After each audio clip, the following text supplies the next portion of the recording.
Hi hello welcome to YouTube channel. சொல்லி நம்ம சேனலில் என்ன வீடியோ பார்க்க போகிறோம்னா, இன்றைக்கி நம்ம தளபதி விஜயோட ஆக்டிங்கில் கோட் மூவி ரிலீஸ் ஆயிருக்கு.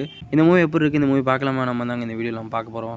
ஓவராக பேசாமல் இந்த வீடியோக்குள்ளே போயிடலாம்.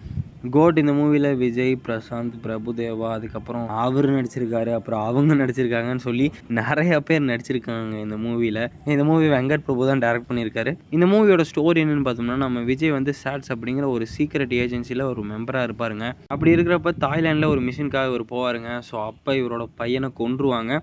அதுக்கப்புறம் இவரோட வாழ்க்கையில் நடக்கிற கதை தாங்க இந்த greatest of all time. First of all இந்த மூவி யாருக்கான மூவி அப்படின்னு கேட்டிங்கன்னா, கண்டிப்பாக சொல்லுவாங்க இது கமர்ஷியல் ஆடியன்ஸுக்கு மட்டுமே செட் ஆகக்கூடிய மூவி. நீங்கள் கண்டென்ட் ரிலேட்டட் மூவியோட ஃபேன்ஸ்னால் கண்டிப்பாக இந்த மூவி பக்கம் போயிடாதீங்க. உங்களை சாட்டிஸ்ஃபை பண்ண வாய்ப்பே இல்லைன்னு தாங்க சொல்லணும். பிகாஸ் ஏன்னா ஃபுல் அண்ட் ஃபுல் விஜய் சாரோட ஃபேன்ஸ், அப்புறம் கமர்ஷியல் ஆடியன்ஸ், அதுக்கப்புறம் ஃபேமிலி ஆடியன்ஸ்க்காகவே இந்த மூவி எடுத்திருக்காங்க. நிறைய கமர்ஷியல் எலமெண்ட்ஸ் வச்சு, நிறைய ட்விஸ்ட், அதுக்கப்புறம் நிறைய கேமியோஸ்லாம் வச்சு இந்த மூவியை ஃபுல் அண்ட் ஃபுல் ஒரு கம்ப்ளீட் என்டர்டெய்னராக எடுத்திருக்காங்க.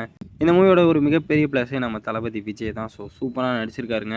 அதை தவிர இந்த மூவியில் நடித்த எல்லாருமே டீசெண்டான பர்ஃபார்மன்ஸ் கொடுத்துருக்காங்கன்னு தான் சொல்லணும். ஆக்சுவலாக இந்த மூவியோட சாங்ஸ் எதுவுமே முன்னாடி கேட்குறப்ப பிடிக்கலங்க. பட் மூவியோட பார்க்குறப்ப நல்லா இருக்குது சாங்ஸு. பட் பிஜிஎம் இன்னுமே நல்லா பண்ணியிருக்கலாங்க. போட்டு தேய்ச்சிட்டாருன்னு தான் சொல்லணும் ஒரே பிஜிஎம்மை. இந்த மூவியோட ஸ்டோரியை பொறுத்த வரையுமே கண்டிப்பாக சொல்லுவாங்க இது ஒரு நார்மலான ஸ்டோரி தான். ஸ்டோரியில் நார்மலான ஸ்டோரி தாங்க.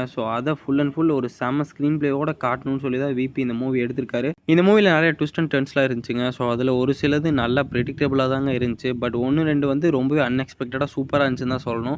உண்மையை சொல்ல போனால் இது ஒரு ஆவரேஜான ஸ்டோரி தாங்க. பட் நிறையா கேமியோஸ், அதுக்கப்புறம் நிறைய ஹை பாயிண்ட்ஸ்லாம் வச்சு இந்த மூவியை ஃபுல் அண்ட் ஃபுல் என்டர்டெய்னர் ஆக்கிட்டாங்கன்னு தான் சொல்லணும். கண்டிப்பாங்க கேமியோ அப்புறம் ஹை பாயிண்ட்ஸ்லாம் இல்லைன்னா இந்த மூவி ரொம்பவே ஆவரேஜான மூவியாக தாங்க இருந்திருக்கும். கண்டிப்பாக அவங்க ஸ்டோரியில் இன்னுமே கான்சன்ட்ரேட் பண்ணியிருக்கலாம். அது மட்டும் இல்லாமல் வில்லன் ரோல் ரொம்பவே சுமாராக இருந்த மாதிரி தாங்க இருந்துச்சு. இனிமேல் நல்லா எழுதியிருக்கலாங்க அந்த கேரக்டர் ஆர்க்க. வெங்கட் பிரபு 3 மணி நேரம் ஃபுல்லாமே சர்ப்ரைஸாக இருக்கணுங்கிறதுக்காக ஸ்டோரி கொஞ்சம் வீக் ஆகிட்டா இருந்தாங்க சொல்லணும். இந்த movie full and full theatre experience தாங்க. நீங்கள் நார்மலாக பார்த்தீங்கன்னா அந்த ஒரு ஃபீல் வராது. நீங்கள் தேட்டரில் போய் பார்த்தீங்கன்னா நிறையா சீன்ஸ் உங்களை சூப்பராக என்டர்டெயின் பண்ணுங்க. நீங்கள் விஜய் சாரோட ஃபேனாக இருந்தால் கண்டிப்பாக இந்த மூவி போய் தேட்டரில் பாருங்கள். அப்போ தான் உங்களுக்கு செம என்டர்டெயின்மெண்ட்டாக இருக்கும். அப்புறம் நீங்கள் கமர்ஷியல் ஆடியன்ஸ், அப்புறம் ஃபேமிலி ஆடியன்ஸாக இருந்தால் உங்களுக்கு இந்த மூவி செட் ஆக நிறைய வாய்ப்பு இருக்குது. உங்களுக்கு ஸ்டோரி ஓரியன்ட் மூவிஸ் தான் பிடிக்கும்னா கண்டிப்பாக இந்த மூவி உங்களை அன்சாட்டிஸ்ஃபை தான் பண்ணும். பட் நீங்கள் ட்ரை பண்ணி பார்க்கலாங்க. ஒரு நல்ல ஒன் டைம் வாட்சபிள் மூவி தான் சொல்லணும். இந்த மூவி நீங்கள் பார்த்துட்டிங்கன்னா இந்த மூவி பற்றி உங்களோட தாட்ஸை மறக்காமல் கமெண்ட் செக்ஷனில் கமெண்ட் பண்ணுங்கள். இந்த மாதிரி இன்னொரு வீடியோவில் உங்களை பார்க்குறேங்க. Bye guys.